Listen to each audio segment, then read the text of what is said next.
Hi friends, ಎಲ್ರಿಗೂ ನಮಸ್ಕಾರ.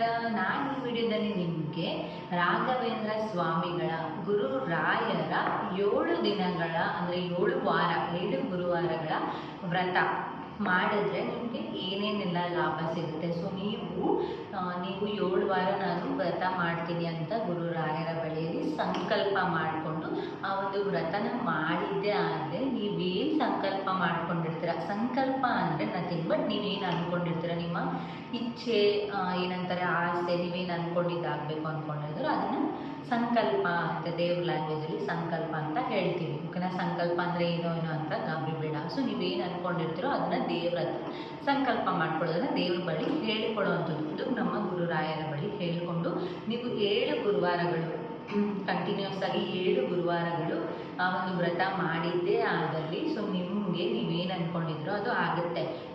ಯಾವಾಗ ಆಗುತ್ತೆ ಅಂದರೆ ಏನಾದರೂ ಇವಾಗ ನೀವು ಅಂದರೆ ಏನು ಬೇಕಾದರೂ ಅಂದ್ಕೋಬೋದು. ತುಂಬ ಕಷ್ಟ ಇರೋದು ಅಂದ್ಕೊಂಡ್ರೆ ನಿಮ್ಮ ಕೈಯಲ್ಲಿ ಪ್ರಯತ್ನ ಪಡಬೇಕಾಗುತ್ತೆ. ಸೊ ನೀವು ಪ್ರಯತ್ನ ಪಡಿ, ಒಂದು ಲಕ್ ಅಂತ ಹೇಳ್ತೀವಲ್ಲ, ಅದು ದೇವ್ರ ಕಡೆಯಿಂದ ತಥಾಸ್ತು ಆಗುತ್ತೆ. ಅದನ್ನು ದೇವರು ಗುರುರಾಯರು ನಿಮಗೆ ಪ್ರಾಪ್ತಿಯನ್ನು ಮಾಡ್ತಾರೆ ಅಂತ ಹೇಳ್ಬೋದಾಗಿರುತ್ತೆ. ಓಕೆನಾ?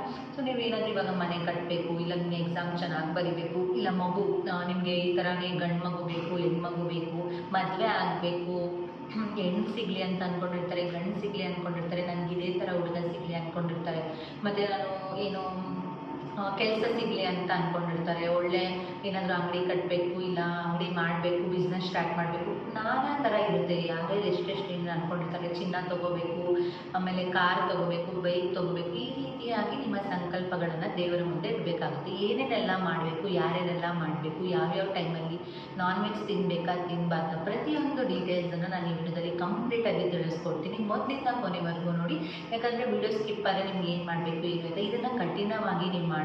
ದೇವರು ಗುರುರಾಯರು ಎಷ್ಟು ಪವರ್ಫುಲ್ ಅಂತ ನಮಗೆಲ್ರಿಗೂ ಗೊತ್ತಿದೆ. ನಾವು ಅಂದ್ಕೊಂಡಿದ್ದನ್ನ ಸಾಧಿಸಬೇಕು ಅಂದರೆ ಕಷ್ಟ ಆದರೂ ಇಷ್ಟಪಟ್ಟು ಮಾಡಬೇಕಾಗುತ್ತೆ ಅಲ್ವಾ? ಸೊ ಅದಕ್ಕೋಸ್ಕರ ನಾನು ಹೇಳುವಂತಹ ವಿಷಯಗಳನ್ನು, ನಾನು ಹೇಳುವಂತಹ ಮಾಹಿತಿಯನ್ನು ನೀವು ಕರೆಕ್ಟಾಗಿ ತಿಳ್ಕೊಬೇಕಾಗುತ್ತೆ. ಅದಕ್ಕೆ ಸ್ಕಿಪ್ ಮಾಡಿಬಿಡಿ, ಮೊದಲಿಂದ ಕೊನೆವರೆಗೂ ನೋಡಿ. ಸೊ ಬನ್ನಿ ಸ್ಟಾರ್ಟ್ ಮಾಡೋಣ. ಸೊ ಇದನ್ನು ಯಾರ್ಯಾರು ಮಾಡ್ಬೋದು ಅನ್ನೋದನ್ನು ಫಸ್ಟ್ ಹೇಳೋಣ. ಎಲ್ಲರೂ ಮಾಡ್ಬೋದು. ಗಂಡಸರು ಮಾಡ್ಬೋದಾ, ಹೆಂಗಸರು ಮಾಡ್ಬೋದಾ, ಮಕ್ಕಳು, ಪ್ರತಿಯೊಬ್ಬರು ಯಾರು ಬೇಕಾದರೂ ಮಾಡ್ಬೋದು. ವಯಸ್ಸಾದವರು, ಯಾರು ಮದುವೆ ಆಗದಿರೋರು, ಮದುವೆ ಆಗಿರೋರು ಎಲ್ಲರೂ ಮಾಡ್ಬೋದು. ಚಿಕ್ಕ ಮಕ್ಕಳಿಂದ ಹಿಡಿದು ದೊಡ್ಡ ವಯಸ್ಸಾಗಿರೋರ್ವರೆಗೂ ಈ ಒಂದು ವ್ರತನ ಮಾಡ್ಬೋದು. ಓಕೆನಾ? ಎಲ್ರಿಗೂ ವ್ರತ ಫಲಿಸುತ್ತೆ. ನೀವೇನು ಅಂದ್ಕೊಂಡಿದ್ರು ಅದು ಖಂಡಿತ ನೆರವೇರುತ್ತೆ. ಅದು ನೆರವೇರಿಲ್ಲ ಅಂದರೂ ಅದರಲ್ಲಿ 0.5% ಇಲ್ಲ 75% ಆದರೂ ನಿಮ್ಗೆ ಆಗುತ್ತೆ. ನಿಮ್ಗೆ ಇವಾಗ 7 ಗುರುವಾರ ಅಂತ ಹೇಳಿದ್ನಲ್ಲ, ಒಬ್ರೊಬ್ರಿಗೆ ಮಿಡಲಲ್ಲೇ ಆಗಿಬಿಡುತ್ತೆ, ಒಬ್ರೊಬ್ರಿಗೆ 7 ಗುರುವಾರ ಆಗಿದ ತಕ್ಷಣ ಆಗುತ್ತೆ, ಇಲ್ಲ 7 ಗುರುವಾರ ಆದಮೇಲೆ 8ನೇ ಗುರುವಾರ, 9ನೇ ಆ ಒಂದು ಇಯರಲ್ಲಿ ಆಗುತ್ತೆ. ಆ ಥರನೂ ಇರುತ್ತೆ. ಸೊ ನಿಮಗೆ ತಾಳ್ಮೆ ಇರಬೇಕು, ಕಾಯಬೇಕು, ಅಷ್ಟೇ, ಏನಿಲ್ಲ ಫ್ರೆಂಡ್ಸ್. ನಮ್ಮ ಗುರುರಾಯರು ಫಲ ಕೊಟ್ಟೆ ಕೊಡ್ತಾರೆ. ಸೊ ನಾನು ಕೂಡ ಮಾಡಿದ್ದೀನಿ, ಅದಕ್ಕೋಸ್ಕರ ನನಗೆ ಫಲ ಸಿಕ್ಕಿರೋದ್ರಿಂದ, ನನ್ನ ಸಂಕಲ್ಪ ಕರೆಕ್ಟಾಗಿ ಆಗಿರೋದ್ರಿಂದ ನನಗೆ ವಿಡಿಯೋ ಮಾಡ್ತಾ ಇದ್ದೀನಿ ಅಷ್ಟೇ. ಅದಾಗಿಲ್ಲ ಅಂದರೆ ನಾನು ನಿಮಗೆ ತಿಳಿಸೋವಂಥ ಅವಶ್ಯಕತೆಯೇ ಇರಲಿಲ್ಲ ಅಲ್ವಾ? ಸೊ ನನಗೂ ಕೂಡ ಸಂಕಲ್ಪ ಸಕ್ಸಸ್ಫುಲ್ ಆಗಿ ನಾನು ಕೂಡ ಅದರಿಂದ ಫಲನ ಅನುಭವಿಸಿದ್ದೀನಿ. ಗುರುರಾಯರಿಗೆ ನಾನು ಕೂಡ ಧನ್ಯವಾದಗಳನ್ನು ಹೇಳ್ತೀನಿ. ನೀವು ಕೂಡ ಧನ್ಯವಾದ ಹೇಳಬೇಕು ಅಂದರೆ ನಾನು ಈ ವಿಡಿಯೋನ ನೋಡಿ.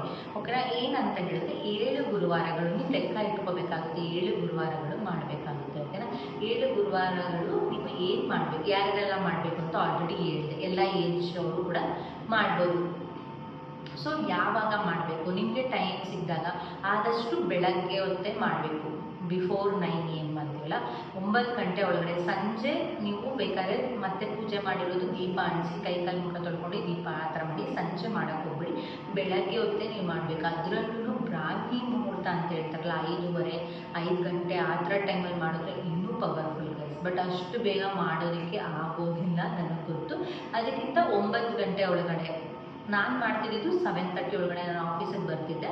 ಸೊ 7:30 ಒಳಗಡೆ ಮಾಡಿಬಿಟ್ಟು 8 o'clock ಒಳಗಡೆ ಮಾಡಿಬಿಟ್ಟು ಬರ್ತಿದ್ದೆ. ನನಗೆ ಫಲ ಸಿಕ್ತು. ನೀವು ಈ ಥರ ಆಫೀಸ್ಗೆ ಹೋಗೋರಾದರೆ, ನಾನು ಆಫೀಸ್ಗೆ ಹೋಗ್ತೀನಿ, ನನಗೆ ತುಂಬ ಕಷ್ಟ ಆಗುತ್ತೆ, ನನಗೆ ಆಗಲ್ಲ ಅನ್ನೋದು ನನ್ನನ್ನೇ ಎಕ್ಸಾಂಪಲ್ ಆಗಿ ತೊಗೊಬೋದು. ನಾನು ಮಾಡಿ ಬರ್ತಿದ್ದಿಲ್ಲ. ಬೆಳಗ್ಗೆ ದೇವ್ರ ಸಾಮಾನೆಲ್ಲ ತೊಳೆಯೋದ್ರಿಂದ ಹಿಡಿದು, ಸ್ನಾನ, ಮನೆ ಒರೆಸೋದ್ರಿಂದ ಹಿಡಿದು, ಹೊಸ್ಲಿಗೆ ಅರ್ಶಿನ ಕುಂಕುಮ, ದೇವ್ರದ್ದು ಪ್ರತಿಯೊಂದನ್ನು ಬೆಳಗ್ಗೆನೇ ಮಾಡ್ಕೊತಿದ್ದಿದ್ದು. ನೈವೇದ್ಯ ಆಗಿರ್ಬೋದು, ಏನಾದರೂ ಆಗಿರಲಿ ಮಾಡ್ಕೊತಿದ್ದು ಬೆಳಗ್ಗೆ. ಎಲ್ಲನೂ ಬೆಳಗ್ಗೆನೇ ಮಾಡಬೇಕು. ನೈಟ್ ಏನು ಮಾಡಬೇಡಿ, ಎಲ್ಲ ಕ್ಲೀನಾಗಿರ್ಬೇಕಂದ್ರೆ ನೈಟ್ ಮಾಡಿದ್ರೆ ನಾವು ಮೈಗೆ ಎದ್ದೊಳಿರ್ತೀವಿ, ಮತ್ತು ಅದು ಚೆನ್ನಾಗಿರಲ್ಲ. ಎಲ್ಲನೂ ನಾವು ನೀಟಾಗಿ ಕಟ್ಟುಪಾಡಾಗಿ 7 ಗುರುವಾರಗಳು, ಒಂದಿನ ವಾರದಲ್ಲಿ 1 ಗುರುವಾರ ಮಾತ್ರ, ಕಂಟಿನ್ಯೂಸ್ ಅಲ್ಲ.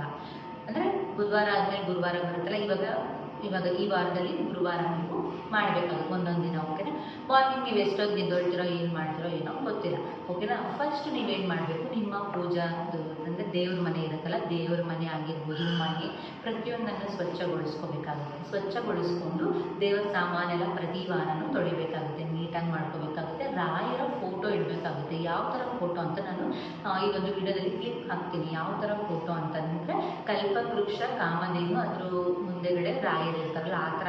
ಇಲ್ಲಾಂದರೆ ವಿಗ್ರಹಗಳು ಬರುತ್ತಲ್ಲ, ವಿಗ್ರಹ, ಕಲ್ಪವೃಕ್ಷದ ಮುಂದೆ ರಾಯರಿರುವಂಥ ವಿಗ್ರಹ, ಕಾಮಧೇನು ಎಲ್ಲನೂ ನೀವು ಈ ಥರ ಇರೋದ್ರಿಂದ ತುಂಬಾ ಒಳ್ಳೆಯದು. ಬರೀ ರಾಯರಿರೋ ಫೋಟೋ ತೊಗೊಳೋಕ್ಕಿಂತ ನೀವು ಕಲ್ಪವೃಕ್ಷ, ಕಾಮಧೇನು, ರಾಯರು ಮೂರು ಒಂದೇ ಫ್ರೇಮಲ್ಲಿ ಬರುತ್ತೆ, ಆ ರೀತಿಯಾದಂಥ ಫೋಟೋನ ತೊಗೊಳ್ಳಿ. ಆ ಫೋಟೋನ ನೀಟಾಗಿ ಒರೆಸಿ ಅದಕ್ಕೆ ಏನು ಮಾಡಬೇಕು ಅಂತಂದರೆ ಚೆನ್ನಾಗಿರೋ ನೀರಲ್ಲಿ ಒರೆಸಿ ಗಂಧ, ಅರಿಶಿನ, ಕುಂಕುಮದಿಂದ ಅಲಂಕಾರ ಮಾಡಬೇಕು. First method. ಓಕೆನಾ. ಯಾವ ಥರ ಅಲಂಕಾರ ನಾನು ಮಾಡಿದ್ದೆ ಅನ್ನೋದನ್ನು ಕೂಡ ವಿಡಿಯೋಗಳ ಕ್ಲಿಪ್ಪನ್ನು ನಿಮಗೆ ಸೈಡಲ್ಲಿ ಹಾಕ್ತಾ ಇರ್ತೀನಿ, ನೀವು ನೋಡ್ಕೋಬೋದು. ಓಕೆನಾ. ಇದು ಫಸ್ಟು. ನೆಕ್ಸ್ಟು ಗೆಜ್ಜೆ ವಸ್ತ್ರ. ರಾಯರಿಗೆ ಗೆಜ್ಜೆ ವಸ್ತ್ರ ತುಂಬಾ ಪ್ರಿಯ ಅಂತ ಹೇಳ್ತಾರೆ. ಓಕೆನಾ. ಗೆಜ್ಜೆ ವಸ್ತ್ರನೂ ಕೂಡ ನೀವು ಹಾಕಬೇಕಾಗುತ್ತೆ. ಓಕೆನಾ. 21 ಎಳೆ ಗೆಜ್ಜೆ ವಸ್ತ್ರ ಬರುತ್ತೆ. ಓಕೆನಾ. 21 ಎಳೆ ಗೆಜ್ಜೆ ವಸ್ತ್ರ ಅಂಗಡಿಗಳಲ್ಲಿ ಸಿಗುತ್ತೆ. ಅದನ್ನು ನೀವು ತಂದು ಗೆಜ್ಜೆ ವಸ್ತ್ರನ ಅರಿಶಿಣದಲ್ಲಿ ಈ ರೀತಿಯಾಗಿ ಪೋಣಿಸ್ಬೇಕಾಗುತ್ತೆ. ಓಕೆನಾ. ಗೆಜ್ಜೆ ವಸ್ತ್ರ ಆಲ್ರೆಡಿ ಪ್ರಿಪೇರ್ಡ್ ಆಗಿರುತ್ತೆ, ನೀವೇನು ಮಾಡೋದಿಲ್ಲ. ಮನೇಲಿ ನೀವು ಮಾಡ್ತೀರಾ ಅಂತಂದರೆ ವೆರಿ ಗುಡ್, ನೀವು ಮಾಡಿ ಹಾಕಿ. ಟೈಮ್ ಇರೋರಂತೆ, ಟೈಮ್ ಇಲ್ಲದಿರೋದು ಆಚೆ ಸಿಗುತ್ತೆ. ಸೊ ತೊಗೊಂಬಂದು ಗೆಜ್ಜೆ ವಸ್ತ್ರ ಅದನ್ನು ಹಾಕಬೇಕು. ಫಸ್ಟು ದೇವರಿಗೆ ನೀಟಾಗಿ ಒರೆಸಿ ಅರಿಶಿನ, ಕುಂಕುಮ, ಗಂಧ ಮೇಯ್ನ್ ಇಡಬೇಕು. ರಾಯರಿಗೆ ಗಂಧ ಅಲ್ವಾ, ಗಂಧ ಇಟ್ಟು ಅರಿಶಿನ ಕುಂಕುಮ. ನೀವು ಅರಿಶಿನ ಕುಂಕುಮ ಇಟ್ಟಿಲ್ಲ ಅಂದ್ರೂ ಪರವಾಗಿಲ್ಲ, ಗಂಧ ಇಟ್ಟರೆ ಸಾಕಾಗುತ್ತೆ. ಅರಿಶಿನ ಕುಂಕುಮದಿಂದ ಅಲಂಕಾರ ಮಾಡಿ ನಂತರ ಗೆಜ್ಜೆ ವಸ್ತ್ರ ಹಾಕಿ. ಓಕೆನಾ. ಆಮೇಲೆ ಹೂಗಳು, ಪುಷ್ಪಗಳಿಂದ ರಾಯರಿಗೆ ಪುಷ್ಪಗಳನ್ನು ಸಲ್ಲಿಸಬೇಕಾಗುತ್ತೆ. ಯಾವ್ಯಾವ ಪುಷ್ಪ ಇಷ್ಟ ಅಂತಂದರೆ ತುಳಸಿ ಇಷ್ಟ, ಮಲ್ಲಿಗೆ ಒಂದು ಪಂಚಪ್ರಾಣ. ರಾಯರಿಗೆ 5 ರೀತಿಯಾದಂಥ ಪುಷ್ಪಗಳನ್ನು ನೀವು ದೇವರಿಗೆ ಅರ್ಪಿಸಬೇಕಾಗುತ್ತೆ. 5 ರೀತಿ ಪುಷ್ಪಗಳಂದರೆ ಇವಾಗೆಲ್ಲ ರೋಸ್ ಇದೆಯಲ್ಲ, ರೆಡ್ ಕಲರ್ ರೋಸು, ಮತ್ತು ಇದು ಯೆಲ್ಲೋ ಕಲರ್ದು ಬರುತ್ತಲ್ವ, ಶಾಮಂತಿಗೆ ಅಂತ ಹೇಳ್ತೀವಲ್ಲ, ಸೊ ಅದು, ಮತ್ತು ಮಲ್ಲಿಗೆ ಹೂವು, ತುಳಸಿ, ಈ ಥರ ಕನಕಾಂಬರ, ಮಲ್ಲಿಗೆ ಹೂವು, ತುಳಸಿ, ಈ 3 ಪುಷ್ಪಗಳು ರಾಯರಿಗೆ ಪ್ರಿಯವಾದದ್ದು. ಈ 3 ಪುಷ್ಪಗಳ ಜೊತೆಗೆ ರೋಸು ಮತ್ತು ಇದು ಯೆಲ್ಲೋ ಕಲರ್ ಹೂವು ಬರುತ್ತಲ್ಲ, ಶಾಮಂತಿಗೆ ಅಂತ ಹೇಳ್ತೀವಲ್ಲ, ಸೊ ಆ 5 ಹೂವುಗಳನ್ನು ನೀವು ಇಡ್ಬೋದು. ಮನೆಯಲ್ಲಿ ನೀವೇನಾದರೂ ಹೂವುಗಳನ್ನು ಇಟ್ಟಿದ್ದೀರ ಅಂದರೆ ಅದನ್ನು ಕೂಡ ಆ್ಯಡ್ ಮಾಡಿಕೊಂಡು ಹೂವುಗಳನ್ನು ನೀವು ಇಡಿ. 5 ರೀತಿಯಾದಂಥ ಹೂವುಗಳನ್ನು ಇಡೋದ್ರಿಂದ ರಾಯರು ಸಂತೃಪ್ತರಾಗ್ತಾರೆ. 5 ರೀತಿ ಹೂವನ್ನು ನನಗೆ ಸಿಗಲ್ಲ, ಯಾವ್ದಾದ್ರು 1 ರೀತಿ ಇಲ್ಲ 2 ರೀತಿ ಇರ್ತೀನಿ ಅಂದರೆ ಅಫ್ಕೋರ್ಸ್ ನೀವು ಇಡ್ಬೋದು. ಏನು ರಾಯರು ನನಗೆ ನೀನು ಇದೇ ಥರ ಮಾಡು, ಅದೇ ಥರ ಭಕ್ತಿ ಇರಬೇಕಷ್ಟೇ ನಿಮ್ಮ ಮನಸ್ಸಲ್ಲಿ. ಬಟ್ ನಾನು ಹೇಳಿದ್ರು ಈ ರೀತಿಯಾದಂಥ 5 ಪುಷ್ಪಗಳಿಂದ ಅರ್ಚನೆ ಮಾಡಿದಾಗ ರಾಯರು ಕೂಡ ಬೇಗ ಸಂತೃಪ್ತರಾಗ್ತಾರೆ. ಓಕೆನಾ. ನಿಮ್ಮ ಮನೆಯಲ್ಲಿ ಯಾವ ಪುಷ್ಪಗಳಿರುತ್ತೋ ಅದರಿಂದ ಅಲಂಕಾರ ಮಾಡಿ. ಅದ್ರ ಜೊತೆಗೆ ನಿಮ್ಮ ಮನೆಯಲ್ಲಿಂಥ ದೇವರ ವಿಗ್ರಹಗಳಾಗಿರ್ಬೋದು, ದೇವರ ಬೇರೆ ಬೇರೆ ಲಕ್ಷ್ಮೀ ಫೋಟೋ, ಆಮೇಲೆ ಬೇರೆ ಬೇರೆ ವೆಂಕಟರಮಣ ಸ್ವಾಮಿ ಫೋಟೋ, ಗಣೇಶ, ಅದು ಎಲ್ಲ ತುಂಬ ಫೋಟೋಗಳು ಇಟ್ಕೊಂಡಿರ್ತಾರೆ. ಮತ್ತು ಸಣ್ಣ ಸಣ್ಣ ಪುಟ್ಟ ವಿಗ್ರಹ, ಕಳಶ, ಮತ್ತು ಮಂಗಳಾರತಿದು ದೀಪಗಳಿಗೆ ಎಲ್ಲದಕ್ಕೂ ಹೂಗಳಿಂದ, ಅರಿಶಿನ ಕುಂಕುಮದಿಂದ ಎಲ್ಲದಕ್ಕೂ ಅಲಂಕಾರ ಮಾಡಬೇಕು. ಪ್ರತಿಯೊಂದು ಸಲವೂ ದೇವ್ರ ಸಾಮಾನೆಲ್ಲ ತೊಳೆದು ಅದಕ್ಕೆ ಅರಿಶಿನ ಕುಂಕುಮ, ಗಂಧ, ಅರಿಶಿನ ಕುಂಕುಮದಿಂದ ಹೆಚ್ಚಿ ಅಲಂಕಾರ ಮಾಡಬೇಕು. ಓಕೆನಾ. ಇದೆಲ್ಲ ಅಲಂಕಾರ ಮಾಡಿದ್ದಾದಮೇಲೆ ಸೊ ನೀವು ದೀಪಕ್ಕೆ ತುಪ್ಪದ ದೀಪನೇ ಹಚ್ಚಬೇಕಾಗುತ್ತೆ. ಓಕೆನಾ. ಎಣ್ಣೆ ದೀಪ ಬೇಡ. ಈ ಒಂದು ದಿನ ಮಾತ್ರ ತುಪ್ಪದ ದೀಪನ ಹಚ್ಚಿ ದೇವರು ಸಂತೃಪ್ತರಾಗ್ತಾರೆ, ರಾಯರು ಸಂತೃಪ್ತರಾಗ್ತಾರೆ. ಮತ್ತು ಎಲ್ಲ ಆಯಿತು. ಓಕೆ. ಸಾಂಬ್ರಾಣಿ, ಕಡ್ಡಿ, ಧೂಪ, ದೀಪಗಳಿಂದ ಮಾಡಬೇಕಾಗುತ್ತೆ. ನೈವೇದ್ಯಕ್ಕೆ ಏನು ಇಡಬೇಕು ಅನ್ನೋದು ಕ್ವಶನ್ ಮಾರ್ಕ್. ಓಕೆನಾ. ನೈವೇದ್ಯಕ್ಕೆ ನಿಮ್ಮ ಕೈಯಲ್ಲಿ ಆಯಿತು ಅಂತಂದರೆ ಸ್ವೀಟ್ ಪೊಂಗಲ್ ಆಗಿರ್ಬೋದು, ರಸಾಯನ ಏನು ಬೇಕಾದರೂ ಮಾಡಿ. ರಾಯರಿಗೆ ಸ್ವೀಟ್ ಪೊಂಗಲ್ ಅಂದರೆ ತುಂಬಾ ಇಷ್ಟ ಇರುತ್ತೆ.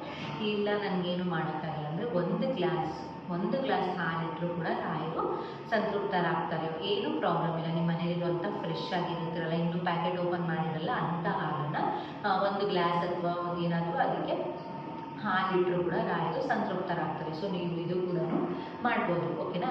ಸೊ ಇದೆಲ್ಲ ಮಾಡಿದ್ದಾದಮೇಲೆ ಏನು ಮಾಡಬೇಕು ಅಂತಂದರೆ, ಸೊ ಇದಿಷ್ಟು ಆಯಿತು, ಹಾಲಿಟ್ಟಿದ್ದಾಯಿತು, ದೇವ್ರಿಗೆ ಎಲ್ಲನೂ ಇಟ್ಟಿದ್ದಾಯಿತು. ನಿಮ್ಗೆ ಇನ್ನೂ ಅನುಕೂಲ ಇತ್ತು ಅಂತಂದರೆ ಇದು ರಾಯರದು ಆರೆಂಜ್ ಕಲರ್ದು ವಸ್ತ್ರ ಬರುತ್ತೆ, ಟವಲ್ ಬರುತ್ತೆ ನೋಡಿ, ಟವಲ್ ಆಗಿರ್ಬೋದು, ಪಂಚೆ ಥರ, ಅದನ್ನು ಕೂಡ ಇಟ್ಟು ಪೂಜೆ ಮಾಡ್ಬೋದು. ಓಕೆನಾ. ನಿಮ್ಗೆ ಅದೇ ಅನುಕೂಲ ಇತ್ತು ಮಾಡೋಕ್ಕೆ, ವಾರ ಬೇರೆ ಬೇರೆ ಚೇಂಜ್ ಮಾಡ್ತೀರಾ ಅಂತಂದರೆ, ಈಗ ರಾಯರ ಹತ್ರ ಆರೆಂಜ್ ಕಲರ್ ಟವಲ್ ಬರುತ್ತಲ್ಲ, ಅದನ್ನು ಬೆಟ್ಕಾದ್ರೂ ಇಕ್ಬೋದು. ಇಲ್ಲ ರಾಯರದು ಪಂಚೆ ಬರುತ್ತಲ್ಲ ಆರೆಂಜ್ ಕಲರ್ದು, ಅದನ್ನು ಇಟ್ಟು ಕೂಡ ನೀವು ಪೂಜೆ ಮಾಡ್ಬೋದು. ಇದನ್ನೆಲ್ಲ ಇಟ್ಟು ಮಾಡಿ ನೀವು ಮಾರ್ನಿಂಗ್ ನಾನು ಹೇಳಿದ್ನಲ್ಲ, ಬೆಳಗ್ಗೆ 9 ಗಂಟೆ ಒಳಗಡೆ ಇದೆಲ್ಲ ಮಾಡಬೇಕಾಗುತ್ತೆ. ಓಕೆನಾ. 5 ಗಂಟೆಗೆ ಮಾಡಿದ್ರು ಕೂಡ ಸೂಪರ್. ಓಕೆನಾ. ಓಕೆನಾ. ಸಂಜೆ ಹೊತ್ತು ಇದೆಲ್ಲ ಮಾಡಬೇಡಿ. ಸೊ ಇದಿಷ್ಟು ಆಯಿತು. ಇದಿಷ್ಟು ಮಾಡಿದ್ಮೇಲೆ ರಾಯರಿಗೆ ಏನು ಪುಷ್ಪಾರ್ಚನೆ ಅಥವಾ ಕುಂಕುಮಾರ್ಚನೆ ಮಾಡಬೇಕಾಗುತ್ತೆ. ನೀವು ರಾಯರದು ಮಂತ್ರ ಸಿಗುತ್ತೆ, ಓಕೆನಾ. ಗುರು ರಾಘವೇಂದ್ರ ಸ್ವಾಮಿಗಳ ಮಂತ್ರ ಅಂತ ನೀವು ಕ್ರೋಮಲ್ಲಿ ಹಾಕ್ತು, ಆನ್ಲೈನ್ ಇದು ಗೂಗಲಲ್ಲಿ ಹಾಕ್ತು ಅಂದರೆ ಬರುತ್ತೆ. 108 ಮಂತ್ರಗಳಿರುತ್ತೆ, ಅದನ್ನೆಲ್ಲ ಓದಬೇಕಾಗುತ್ತೆ. ಅಷ್ಟೆಲ್ಲ ನನಗೆ ಟೈಮ್ ಇಲ್ಲ, ಅಷ್ಟೆಲ್ಲ ಕೂರಿಸೋಕ್ಕಿಲ್ಲ ಅನ್ನೋದಾದರೆ ಪೂಜ್ಯಾಯ ರಾಘವೇಂದ್ರಾಯ ಅದು ಇದೆಯಲ್ಲ, ಸೊ ಅದನ್ನು 3 ಟೈಮ್ಸ್ ಹೇಳಿದ್ರೆ ಸಾಕಾಗುತ್ತೆ, ಓಕೆನಾ. ಇದನ್ನು 3 ಟೈಮ್ಸ್ ಹೇಳಿದ್ರೆ ಸಾಕಾಗುತ್ತೆ. ನಿಮಗೆ ಓದೋಕ್ಕೆ ಟೈಮ್ ಇತ್ತು ಅಂತಂದರೆ ಓದ್ತಾ ಕುಂಕುಮಾರ್ಚನೆ ಮಾಡ್ಕೊಳ್ಳಿ. ಕುಂಕುಮಾರ್ಚನೆ ಮಾಡೋದು ಬೆಟರ್ ಅಂತ ಹೇಳ್ಬೋದು, ಯಾಕಂದರೆ ನಾವು ಡೈಲಿ ಕುಂಕುಮ ಹಚ್ಕೊಳ್ಳೋದ್ರಿಂದ ಅದೇ ಕುಂಕುಮನ ನಾವು ಡೈಲಿ ಹಚ್ಕೋಬೋದು. ಹೂವು ಮಾಡೋದ್ರಿಂದ ಅದು ಹೂವು ಎಲ್ಲ ಇದಾಗುತ್ತೆ ಅನ್ನೋದು, ಅದಕ್ಕೋಸ್ಕರ ಅಷ್ಟೇ. ನಿಮ್ಗೆ ಇಷ್ಟ ಇರೋ ಹೂವದ ಅರ್ಚನೆ ಕೂಡ ಮಾಡಿ, ಒಂದು ವಾರ ಹೂವು ಮಾಡಿ, ಒಂದು ವಾರ ಕುಂಕುಮ ಮಾಡಿ, ಈ ರೀತಿಯಾಗಿ ಮಾಡೋದ್ರಿಂದ ಸೊ ದೇವರು ಕೂಡ ಸಂತೃಪ್ತರಾಗ್ತಾರೆ. ಕುಂಕುಮಾರ್ಚನೆ ಮಾಡಿ ದೇವರಿಗೆ ಧೂಪ ದೀಪಗಳಿಂದ ಮತ್ತು ಸಾಂಬ್ರಾಣಿ ಕಡ್ಡಿಯಿಂದ ಎಲ್ಲ ಬೆಳಗಿ ಪೂಜೆ ಮಾಡಬೇಕಾಗುತ್ತೆ. ನೀವು ಅದಕ್ಕಿಂತ ಮುಂಚೆ ಮನೆಗೂ ಪೂಜೆ ಮಾಡಿ ರಾಘವೇಂದ್ರ ಸ್ವಾಮಿಗೂ ಪೂಜೆ ಮಾಡಬೇಕಾಗುತ್ತೆ. ಸೊ ಇದಿಷ್ಟೆಲ್ಲನೂ ನೀವು ಮಾಡೋದ್ರಿಂದ ಸೊ 7 ವಾರ ಕಟ್ಟುನಿಟ್ಟಾಗಿ ಮಾಡಬೇಕಾಗುತ್ತೆ. ನಾನ್ ವೆಜ್ ತಿನ್ನಬಾರ್ದು, ಗುರುವಾರ ನಾನ್ ವೆಜ್ ತಿನ್ನೋದನ್ನು ಬಿಡಬೇಕು, ಓಕೆನಾ. ಮೇಯ್ನಾಗಿ ನಾನ್ ವೆಜ್ ತಿನ್ನಬಾರ್ದು, ಓಕೆನಾ. ಗುರುವಾರ ನಾನ್ ವೆಜ್ನ ಬಿಡ್ತೀನಿ ದೇವರೇ, ಸೊ ನಾನು ಈ ಸಂಕಲ್ಪ ಅಂತ ಹೇಳಿ ಸ್ಟಾರ್ಟಿಂಗು ದೀಪ ಹಚ್ಚೋಕ್ಕಿಂತ ಮುಂಚೆ, ಓಕೆನಾ, ದೀಪ ಹಚ್ಚೋಕ್ಕಿಂತ ಮುಂಚೆ ಸ್ಟಾರ್ಟಿಂಗು ದೇವ್ರ ಹತ್ರ ಸಂಕಲ್ಪ ಮಾಡ್ಕೊಳ್ಳಿ. 3 ಸತಿ ದೇವ್ರ ಹತ್ರ ಸಂಕಲ್ಪ ಮಾಡ್ಕೊಳ್ಳಿ. ನಂದು ಈ ಒಂದು ಇದು ನನಗೆ ನೆರವೇರಬೇಕು. ಇವಾಗ ನಾನು ಕಾರ್ ತೊಗೋಬೇಕು ಅಂತ ಅಂದ್ಕೊಂಡಿದ್ದೀನಿ. ಸೊ ನಾನು ಈ ಥರ ಕಾರ್ ತೊಗೋಬೇಕು ಅಂದ್ಕೊಂಡಿದ್ದೀನಿ. ಈ ಒಂದು ಪೂಜೆ ಮಾಡುವಷ್ಟರಲ್ಲೇ ನನ್ನ ಒಂದು ಆಸೆ ಈಡೇರಿಸಿ ರಾಯರೇ ಏನೋ ಒಂದು ನಿಮ್ಮ ಶೈಲಿಯಲ್ಲಿ ನೀವು ದೇವರನ್ನು ಬೇಡ್ಕೊಳ್ಳಿ. ಸೊ ಬೇಡ್ಕೊಂಡು ದೀಪ ಹಚ್ಚಬೇಕಾಗುತ್ತೆ. ತುಪ್ಪದ ದೀಪನೇ ಹಚ್ಚಿ, ಓಕೆನಾ. ಹಚ್ಚಿ ನೀವು ಮಾಡಬೇಕಾಗುತ್ತೆ. ಮಾಡಿದಾಗ 7 ವಾರದೊಳಗಡೆನೂ ಆಗ್ಬೋದು, 7 ವಾರ ಆದಮೇಲೂ ಆಗ್ಬೋದು, ಈ ರೀತಿಯಾಗಿ ಆಗುತ್ತೆ. ಅದಾದಮೇಲೆ ನೀವು ಪೂಜೆ ಎಲ್ಲ ಮಾಡಿದ್ದಾದಮೇಲೆ ಸೊ ನಂತರ ಈವ್ನಿಂಗು ಸಾಯಂಕಾಲದೊತ್ತು ರಾಘವೇಂದ್ರ ಸ್ವಾಮಿ ದೇವಸ್ಥಾನ ಅಥವಾ ಮಠಗಳಿಗೆ ಹೋಗಿ ರಾಘವೇಂದ್ರ ಸ್ವಾಮಿ ಪ್ರತಿ ಗುರುವಾರ 7 ವಾರನೂ ಹೋಗಿ ವಿಸಿಟ್ ಮಾಡಿಕೊಂಡು ಬನ್ನಿ, ದೇವರ ದರ್ಶನ ಪಡ್ಕೊಂಡು ಬನ್ನಿ. ಮನೆಗೆ ದೀಪ ಹಚ್ಚಿ ಕೈಕಾಲು ಮುಖ ತೊಳ್ಕೊಂಡು ಸಂಜೆ ಬಂದಮೇಲೆ ಎಷ್ಟೊತ್ತಾದರೂ ಇರುತ್ತಲ್ವ 9 o'clockವರೆಗೂ ದೇವಸ್ಥಾನ ತೆಗೆದಿರುತ್ತೆ. ಸೊ ಇದನ್ನೆಲ್ಲ ಮಾಡೋದ್ರಿಂದ ನಿಮ್ಮ ಒಂದು ಆಸೆ ಇಚ್ಛೆ ಏನೇನಿರುತ್ತೆ ಅದೆಲ್ಲ ಈಡೇರುತ್ತೆ. ನಾನು ಕೂಡ ಮಾಡಿದ್ದೀನಿ, ನನಗೂ ಕೂಡ ಆಗಿದೆ, ಅದಕ್ಕೋಸ್ಕರ ನಿಮ್ಮ ಜೊತೆ ಶೇರ್ ಮಾಡ್ಕೊತಾ ಇದ್ದೀನಿ. ಸೊ ಇದನ್ನು ತಪ್ಪದೆ ಮಾಡಿ ಅಂತ ಹೇಳ್ತಾ, ಯಾರ್ಯಾರೆಲ್ಲ ಏನೇನು ಕನಸುಗಳು ಕಟ್ಕೊಂಡಿರ್ತಾರೋ ಅವ್ರು ನೆರವೇರಲ್ಲ ಅಂದರೆ ದೇವರ ಇದು ಬೇಕಾಗುತ್ತೆ. ಅದಕ್ಕೋಸ್ಕರ ಈ ಒಂದು ವ್ರತ ಮಾಡೋದ್ರಿಂದ ತುಂಬಾ ಒಳ್ಳೆಯ ರಿಸಲ್ಟ್ ಸಿಗುತ್ತೆ. ಸೊ ಅವ್ರಿಗೆಲ್ಲ ಶೇರ್ ಮಾಡಿ. ಇಷ್ಟೊತ್ತು ವಿಡಿಯೋ ನೋಡೋದಕ್ಕಾಗಿ thank you so much. Love you all. ಮುಂದಿನ ಹೊಸ ವಿಡಿಯೋ ನನಗೆ ಸಿಗ್ತೀನಿ. ಬಾಯ್.